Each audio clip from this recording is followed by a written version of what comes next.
مومن کو چاہیے کہ وہ حالات میں، برے حالات میں صحیح فیصلے لے. حالات برے ہوں، حالات غلط ہوں، لیکن ان میں وہ صحیح فیصلے لے. صحیح فیصلے کے لیے اس کی سوچ صحیح ہونا چاہیے، اور وہ سوچ جو ایمان اور علم نبوی کے نور میں منور نہ ہو کبھی صحیح نہیں ہو سکتی ہے.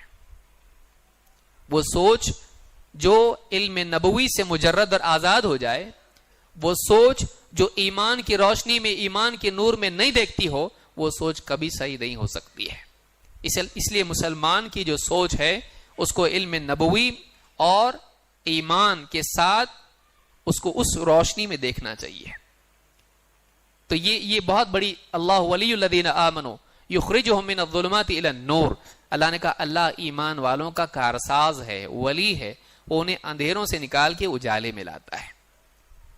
اللہ تعالی مسائل کے اندھیروں میں اللہ رہنمائی کرتا ہے.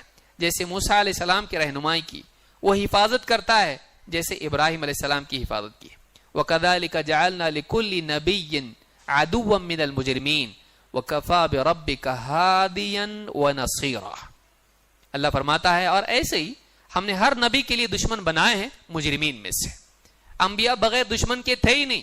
انبیاء کے ماننے والے دشمنوں کے بغیر رہیں گے آپ سمجھتے؟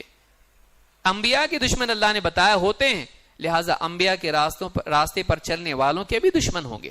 لیکن اللہ نے ایک وعدہ کیا کیا؟ دو چیزوں کا، وَكَفَى بِرَبِّكَ هَادِيًا وَنَصِيرًا. کبھی رہنمائی ہوتی ہے لیکن مدد نہیں ہوتی، کبھی مدد ہوتی ہے لیکن غلط رہنمائی ہوتی ہے. انسان دو میں سے ایک سے محروم رہتا ہے. اللہ نے ان دونوں چیزوں کا وعدہ کیا، رستہ بتائیں گے بھی اور بنائیں گے بھی. موسیٰ علیہ السلام نے کیا کہا تھا؟ اِنَّ مَعِيَ رَبِّي سَيَهْدِينِ. میرا رب میرے ساتھ ہے، مجھ کو راہ سجھائے گا. سیہدین، اللہ نے ان کو راہ سجھائی نہیں، راہ بنائی ان کے لیے. تو اللہ تعالیٰ نہ صرف رہنمائی کرتا ہے، ان کو کہا اپنا عصا مارو پانی پہ، یہ ہوا گائیڈنس اللہ کی طرف سے رہنمائی. یہ عصا مارو، عصا جیسی مارا پانی کے اوپر، دریا میں اللہ نے راستہ، یہ ہوئی نصرت.